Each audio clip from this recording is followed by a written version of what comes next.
Okay, hey everyone. I'm going to do another video where I take you through Google Foo. Basically, this is the process about how I actually find out information about random stuff just from looking at, say, photographs.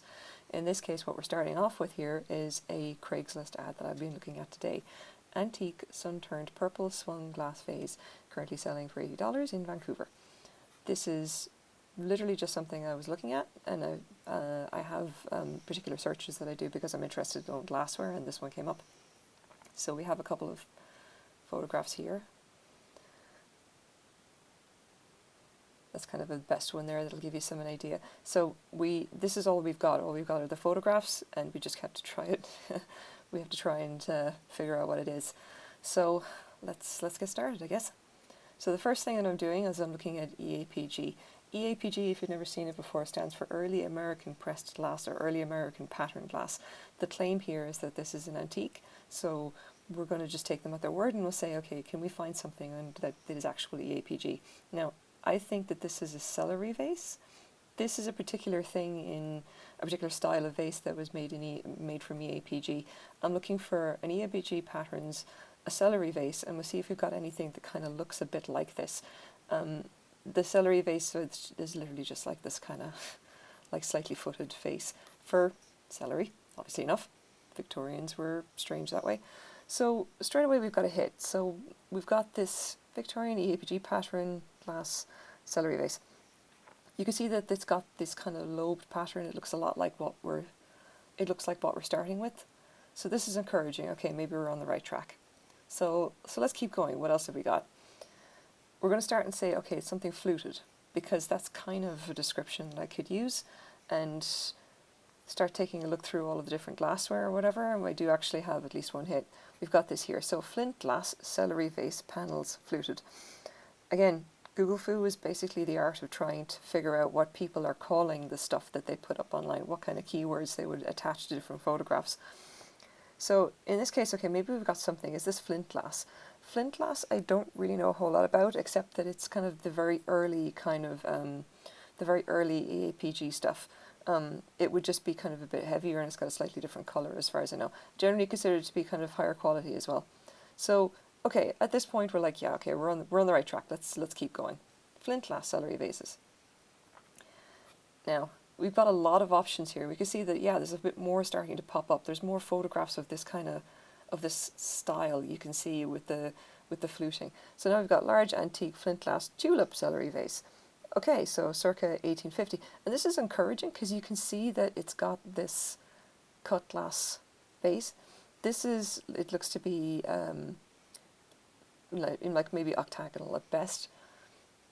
This one's not. This is hexagonal. You can see the base a little bit better there.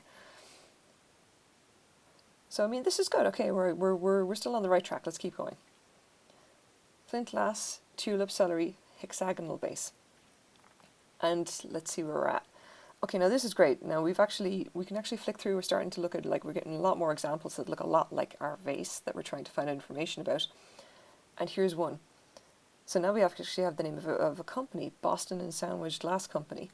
And this is great because now we can start looking at a particular company's pattern. We've got anything that kind of looks a bit like this. And we kind of do. There's a lot more of these here, this kind of lobed pattern, fluted pattern, tulip pattern, whatever you want to call it.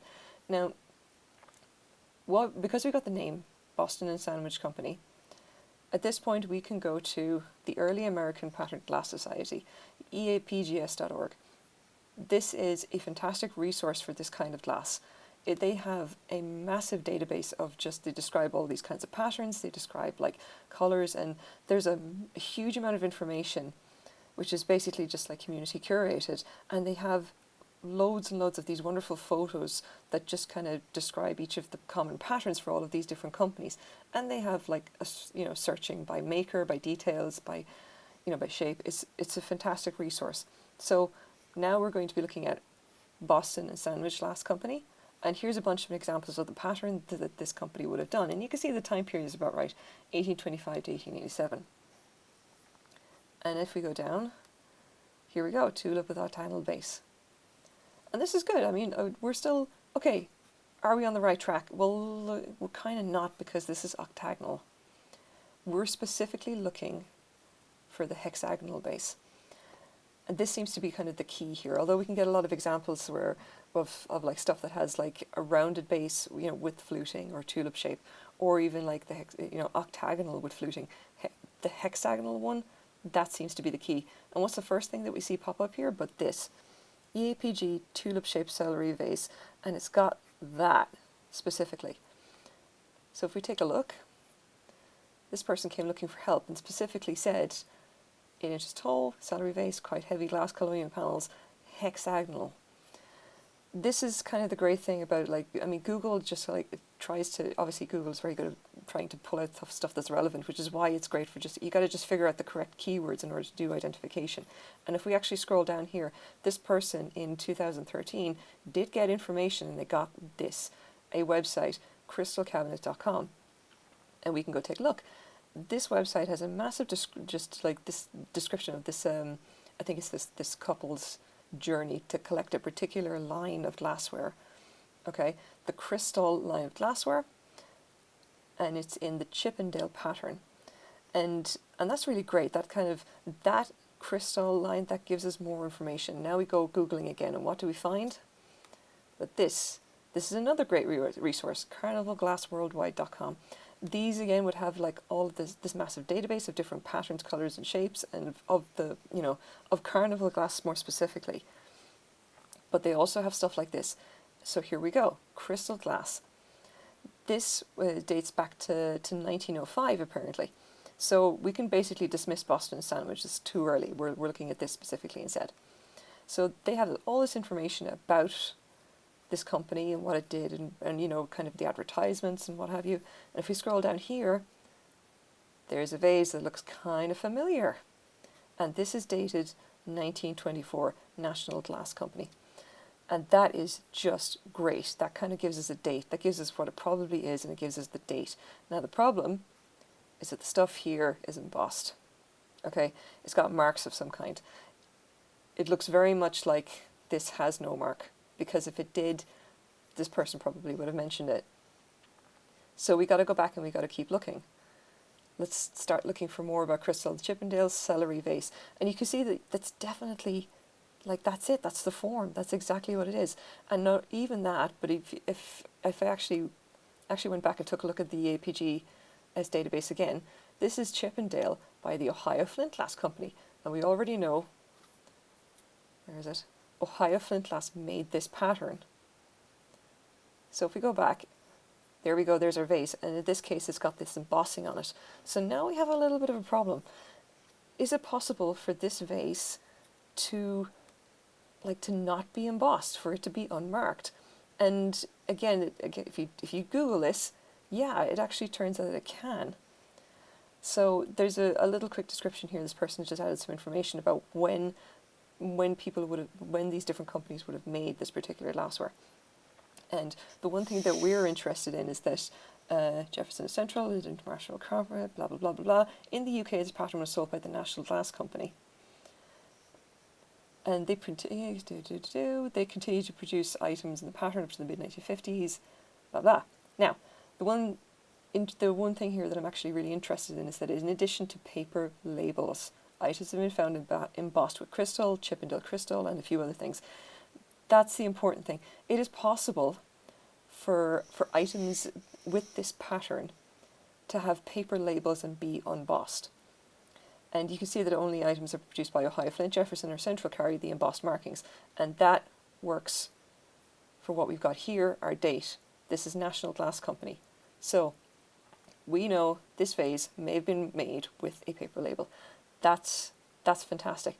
Does this give us a positive ID? I think it does.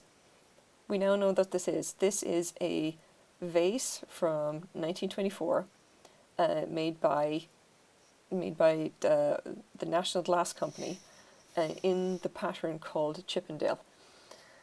And I'm actually just going to go see if I can get this to work. So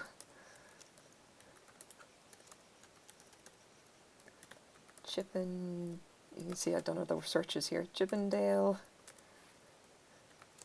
tulip vase. like say for example, yeah, if we want to just go and, you know, Jefferson crystal, get an idea of like how much it would actually cost if you wanted to buy it. Yeah, there you go. Now we know for sure that the guy selling it for $80 is basically barking up the wrong tree. But there is one other issue about this that kind of makes this price of $80 even more completely ridiculous, and that is the fact that is sun purple. Now, I don't know if you guys know about this, but like very old glass, because of the different salts or the different kind of chemicals that were added to it in order to make it clear, if you leave it out in the sun, depending on what's in it, it can turn purple. You get this kind of a weird kind of a lavender purpley effect. Okay. And the problem is that some people kind of like this stuff, but the people who kind of like this stuff are the people who are not interested in pattern glass, because actual real collectors hate this. As far as they're concerned, the piece is ruined. There is no serious collector who will see this, recognize it for what it is, and say, oh, I'll totally buy that for my collection. They wanted everything to match. You can't get it to match if it's been purpled by the sun to a certain degree. So there you go. This has probably gone on a bit long, but that's effectively the process. We now know exactly what this is. We know roughly how much it's worth, and we know that $80 is just fantasy. So I really hope this has been informative, and yeah, thank you very much for watching. Have a good day.